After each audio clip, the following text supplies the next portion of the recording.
ашады, аяғын топ басады, бір төбенің тозаңын бір төбеге қосады.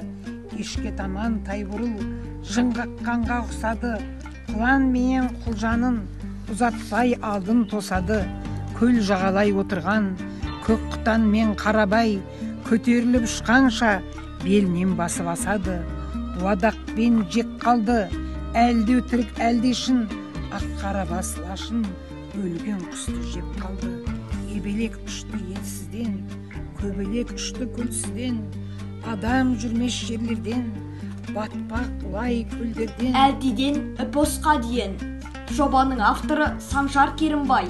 Кітапта бесік жырынан бастап батырлық дастандарға дейінгі рухани мұра жинақталған. Бұл кітапты мен әжеммен бірге оқыдым.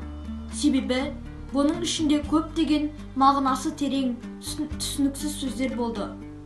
Әжем маған сол сөздерді түсіндіріп, мағынасын терең екенін айтып түсіндіріп отырды.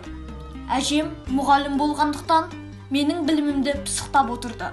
Кітаптың беті 319 бет. Ал балам, әлдиден эпосқа деген кітапты оқып бітірдік. Енді не оқып, не тоқыдың, не оқыттың? Мен соны сенен сұрап көрейін. Осы кітаптан біраз сұрақтар қояйын. Басыңда не бар, балам? Тәж дәулет. Құлағыңда не бар? Азан қаумет. Көзіңде не бар? Нұр Мұхаммед. Бәрекелді.